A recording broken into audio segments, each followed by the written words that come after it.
I received this painting for a critique from an anonymous artist, and I'm going to be focusing on making this image a lot more three-dimensional with our lighting. It's super important to understand that lighting and shading are not the same thing. I see a lot of shading going on around here, but we need to establish a clear light source that will really create the illusion of form. So the first thing I want to do is take a look at our reference and understand the lighting. Of course, we don't need to copy the reference exactly, but we do want to use the reference to ask questions and get answers, to get information that we can then apply into the other work. And I've drawn this little arrow to help us see where the light source is coming from. If we try to figure out, there's a primary light source that's shining down and hitting these areas. And these little areas in here, we're seeing it's turning into shadow. This in here compared to this is light, this is shadow. When we think in shading, we think of bright and dark, but I need you to think about just separating this entire image into just what is being touched by the light and what is being touched by shadow. And this is going to be fun because we're going to be doing this with a little bit of imagination because the reference is not exact to the image that we have. So we have a very soft light source. We know that this is in the shadow and that this is in the light, but where does it stop? What is that point where this actually stops? And in order to understand that, we have to start thinking about this image for its three dimensions. We can't just copy what we see. We need to create a clear separation, especially for this kind of style. We're not going for a perfectly realistic style, but we do want to capture the form. So how do we find a clear separation between light and shadow? So what's happening is there's a hat, and that hat has a lid, and the lid is casting a shadow over her face. And it's hard to tell. This is definitely in shadow. I think that this has some light. This to me feels like it's crossing over into shadow. Here to here seems to be a fairly significant jump from this being shadow and this just barely being in the light. So what I'm going to do is I'm going to imagine that the light is a little bit more harsh. It's not quite as soft. Let me fade this out. And now I can block this in, trying to imagine where the light and shadow would go. Just creating this shape between the light and shadow. And I'm not going to be super particular about this. I just want to help you see how I'm thinking, how I'm processing this kind of information. So I'm more clearly defining that edge between the light and shadow. Now we can see it more clearly right there. Kind of cuts down a little bit because of the change in the hair. And then all of this in here, something kind of like that. Whoa. And you can see that this should make sense even though I'm painting this in black. If it's not making sense anymore, if it doesn't feel three-dimensional anymore, then we know that some of the placement of the light and shadow is wrong. I think this would be just barely a shadow in here, cutting across. There's a little cast shadow in here. Does it cut across here? These are all things that you need to figure out and decide. And it doesn't always have to be perfect, but what's important is that we are making a clear separation and distinction. And a lot of this is also, I'm doing this based on my understanding, my experience of working with light and shadow, having practiced this process of breaking an image down into light and shadow again and again and again.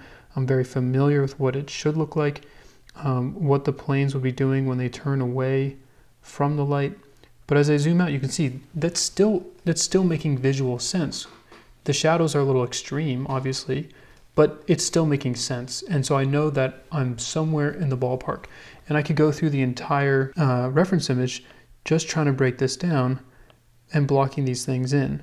So again, I'm not shading. I am just asking myself, is the primary light source touching this or not? If it's not touching it, then we would consider it a shadow, even if it's very bright. We just need to answer that question. Again, I'm not looking for what's dark and putting that in. I'm not going to put this in, but I would put it in here because it doesn't look like the light is quite able to touch that side. This is just a quick, simple way to simplify what we're seeing and to quickly capture form. Now, I don't actually do this. I don't work on top of the reference like this when I'm creating. I'll just be looking over here, understanding the image, and then taking that information and bringing it into the one that I want to work on. But this is how I'm thinking about it. So when we come over here, we have some differences. One, we have a difference of style. This is a more anime kind of look, more webtoons kind of look. But we can still take the same approach, this kind of cell shading approach, and bring it into here. Again, we see so much shading, but we don't see, this is a clear separation of light and shadow. So that's good. But areas like in here, it's not clearly defining what's going on. In this, we don't clearly have a clear sense of light or shadow. Or the light is just so ambient, so soft that we don't have enough information. But I think if we strengthen the light here, we would have a stronger piece. Now, what I'll do next is start a new layer. I'm going to be covering over this as well because this is also in shadow. So maybe I should just start with a really dark value. You can kind of keep it on the colorful side. Maybe we can get some nice red in there. So we'll go with something more like this. All right, so I'm just asking myself, what's a light and what's a shadow? So this looks like that's going to be clearly in shadow, but what about that cast shadow from the hat? The light source is coming from the same direction. We should see a similar cast shadow over her face. So I don't know that all of this would be in the light. Let's see what happens. Then this will wrap back down. Here we've got a clear shadow here, so this was done well by the artist. And I'll cut into here. Still trying to find that cast shadow from the hat, but I'm seeing if I can get away with having a little bit of light in the eyes since I know that'll be nice. So I don't have to stick completely perfectly to the reference, but that reference was helping me understand that sense of 3 dimensions. I'll start with the teeth since they are inset. They're not sticking out. The bottom lip, that's going to have some light on it. This chin, like we're going to have some shadow. Maybe this is falling into shadow and our left side of her face. I think this might make more sense if I just bring in a little bit more shadow into this. It might change her face a little bit, but I kind of want to do this, maybe this as well. I'm going to start with simplicity, simplifying these big bulk shapes. We've got this cast shadow in here. I can always change the light around later. I can erase these marks, and then down below in here, this will be cast shadow. So I'm just thinking about one light source, which is able to hit some things and not others. This side of her shoulder probably won't get any light. We might get a little bit of light in here, but I'm not sure. So let's err on the side of not having anything there, trying to create a cast shadow. And maybe that cast shadow, we can play around with different angles. Maybe it comes down over here. Depending on where the angle of the light is coming from would change how these cast shadows fall. We also have the hair coming in here, which is kind of a block of form. This is blocking the light from being able to touch her chest. So even if it's only a little bit, we would definitely have some kind of cast shadow coming down the side here, down the side of her neck as well. All right, and now we can think about how the light would be interacting with her chest. So this cast shadow might start to fall down this way. If her chest was really sticking out a lot, maybe a little bit of light would be touching that. Let's err on the side of no light touching that for now. But then as the plane shifts from, this is kind of facing that direction, but then her chest here is facing back up in this way. So that's a big plane shift. And so maybe it kind of cuts in. This could be in shadow, but maybe this is in the light. So I will keep blocking this in as shadow. You can see how actively I'm being forced to think about how these shapes would be are working together in a 3-dimensional space. I'm bringing the illusion of 3 dimensions, not just randomly copying what I'm seeing, but actively thinking about the 3 dimensions and using the separation of light and shadow in order to properly capture that. Now, as her chest begins to turn in form, it's going to start turning back over and face this way, particularly on the left side. So that's going to be rolling away from the light. We might have some shadow coming in there. So I will put that in. And maybe the shadow kind of comes in like this, kind of thinking in terms of a sphere. We might have that crescent, that familiar crescent shape happening. And then we'd have to determine what's going on in here, which direction are the planes facing. Might be something a little bit like that, and then maybe all of this is in shadow. So it's this really neat opportunity to sculpt. Coming down into her torso, I see a separation from here to here. Let's take a look at the reference for some answers. We got light and shadow. We've got a slightly darker value, but this is still being touched by the primary light source. So I can just start with the areas that I know are going to be in shadow, which will be over here. The light simply can't, again, think about where that light is coming from. It's coming from over here. It just can't wrap around her 3-dimensional body. So I'm going to just play it on the safe side and just kind of start with this big bulk shape. I can always cut the shadows out later, but what if it was like this? What if all of this here was in shadow? I'll come back to that later. Let's just keep working in here. We'll make some corrections soon. But essentially I'm just blocking this in, trying to clearly define the light and shadow. Again, cast shadow from here coming down. I think there would be a lot of light in here, as this again is a plane that is just facing out that way. Maybe her arm actually has, maybe this side of her arm is really in shadow. So I'm not worried about, like, I know this is so dark, but it doesn't matter yet. We can deal with that later. Probably be a little bit of a shadow in here. It's helping round out the form a little bit. In here, there might be a little cast shadow in here from her sweater. And then moving down here, if we're going to follow the same pattern, then at some point this is going to be falling into shadow. We just don't know exactly when. There could be a crease in here. The light probably wouldn't be able to touch this side since it's facing away from the light. Maybe a little bit would be grazing it. So you do have a lot of wiggle room. This plane in here, maybe the light's just barely touching that, because it could be, you know, you can think about it, it's doing that. This side over here is facing the opposite direction, or maybe it is just all in shadow. So you get to really define what is a light and what is shadow, and it's okay if you're not perfectly technically accurate, you just want it to be consistent. So whether I leave it all in shadow, or if I decide to put in a little bit of light, that will also work. It just kind of brings her leg a little bit more forward, and I don't know that that's really necessary. I feel like this makes a little bit more sense, at least to me. And then I'll just put a little bit more on that other side of her leg. We'll get to the multiply layer, and we're going to thin this down soon, but I just want to keep working on this. Again, this side of the hat, where's the shadow? We actually have a little bit of confusion here. This is a dark value on the side of the light. Now maybe this color and this color are just two different objects, but it's creating visual confusion potentially, and not having a clear light and shadow for this doesn't help. So I'm just going to define that. Again, that little crescent shape helps bend some things in their form, gives it a little bit of a pop. And then we've got this finger on top here. So this is a little cylinder. There's going to be a shadow on the underside of it that the light can't touch, most likely. So I'll just put in a little bit right there, a little bit right there, and then there's going to be a cast shadow from the finger onto the hat, and maybe just this left side has just a little bit of shadow. We can look at this finger again. So this finger is in shadow. Over here, her thumb really goes back. So the more shadow I give this area, the more her thumb is going to go back. In this one, we kind of see, it feels like the light is immediately coming in. So it's just up to us. But it's interesting how sometimes creating the illusion of 3 dimensions doesn't just happen in your perspective or shapes, but it's really defined by how you light it. Just the smallest amount in here. This might not be necessary, but I did see it in the reference, so I would just want to put that in. But especially inside here, which this artist captured, but not just here. These cylinders have shadows and the light can't touch them. That's the way I'm thinking about this. Can the light touch it? I'll just keep saying that over and over again to help you get rid of this idea that you need to just shade things. Like we think of shading as like, oh, this area is receding, so this thing is going into a hole, so I'm just going to add darkness. I'm going to make it darker. But that's not what we're doing. We're just defining what is light and what is shadow. We're not worried about anything else in the image. Focused on one thing at a time. Even the bottom of these fingers are just going to have a little bit. We're building the underpinnings for what's going to be a realistic painting. And I can see some of the shading is following a clear path of light and shadow, but it's so soft, it's so subtle that we're really having some issues with it. You can see how just that little turn right in there just helps define the form of what is that? Whatever this is. I don't even have a great understanding of anatomy.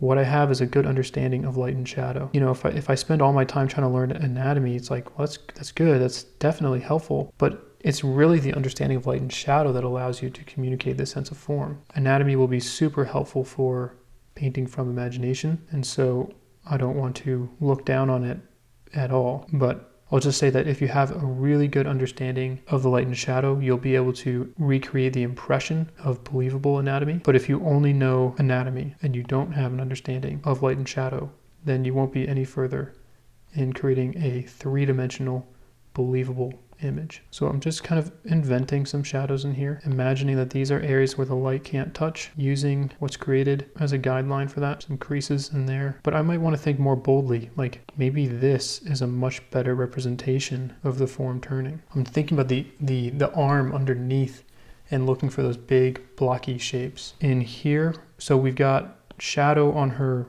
torso. That's going to be casting a shadow onto this sweater, but we don't really see that. So let's define that. So we got let's say it kind of starts around here and then comes down. And I'm just really guessing at this, but it's okay. You know, the light can really move a lot at the slightest angle change. And so it just needs to make sense. It just needs to be consistent and be believable in order for it to work. So I think that might be something. And then in here, it feels like it started to turn away from the light again. So just bringing in this little darker value to help it feel a little bit more three-dimensional. Come back in here. Well, this is a separation of light and shadow. I'm not sure, maybe something like that. I hope you can see just how inventive I am.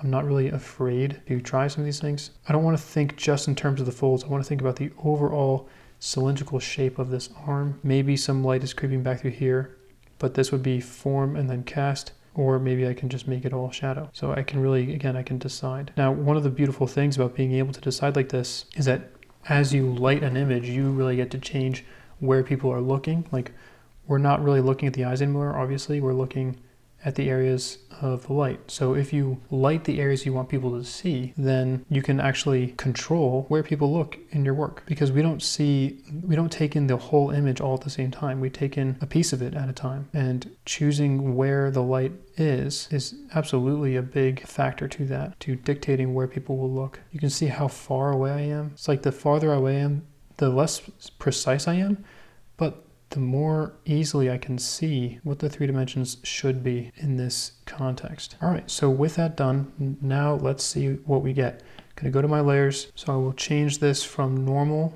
up to multiply. And now I can adjust the opacity to get a sense of light. So now I can really see where I'm shadowing. Again, I'm being careful not to use the language of shading. It's just a different mindset, and I can be more thoughtful as I address some of these things. I feel like this looks a little bit funny by itself. You can kind of maybe curl this in. You can just see how her face might change as I change the lighting around a little bit. Maybe it comes down a little bit more, or maybe it comes up further. Maybe some of it does hit the eye. This is such a fun, playful stage where you get to determine where the attention goes, really. Like, imagine if there's a little bit of light right in there, how that could bring some really nice attention to her eyes, even though there's that cast shadow. If you wanted to give her more of a look of mystery, then maybe you would keep the shadows under her eyes. But maybe this is a nice in-between where she's being revealed.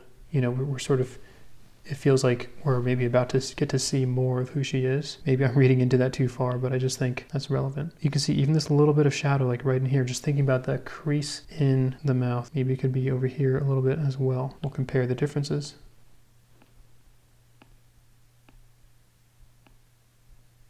So it's already looking a lot better, but we can just keep working. Maybe we have the smallest amount of light just peeking through in here, little triangle of light accentuating her shoulder. So again, we can play around with this stuff. It can really be quite flexible for you. Now, I had done some work on this earlier, and this was an effect I was able to achieve. So you can see some slight differences. And again, I can kind of increase the contrast as needed. One of the things that's holding this image back is just the white background. She's up against this white background, and it makes it harder to see the amount of contrast. But if she truly was against the white background, then maybe there's a little bit more we can do where we can bring in some additional highlights, try to make the values a little bit closer to just how bright the overall space is.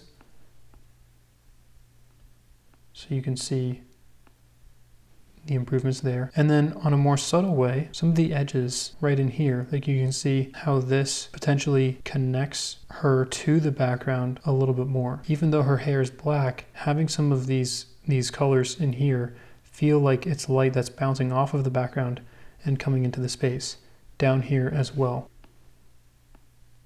You can see how those little reflections of light, like in here, are just doing that little extra mile to communicating the form.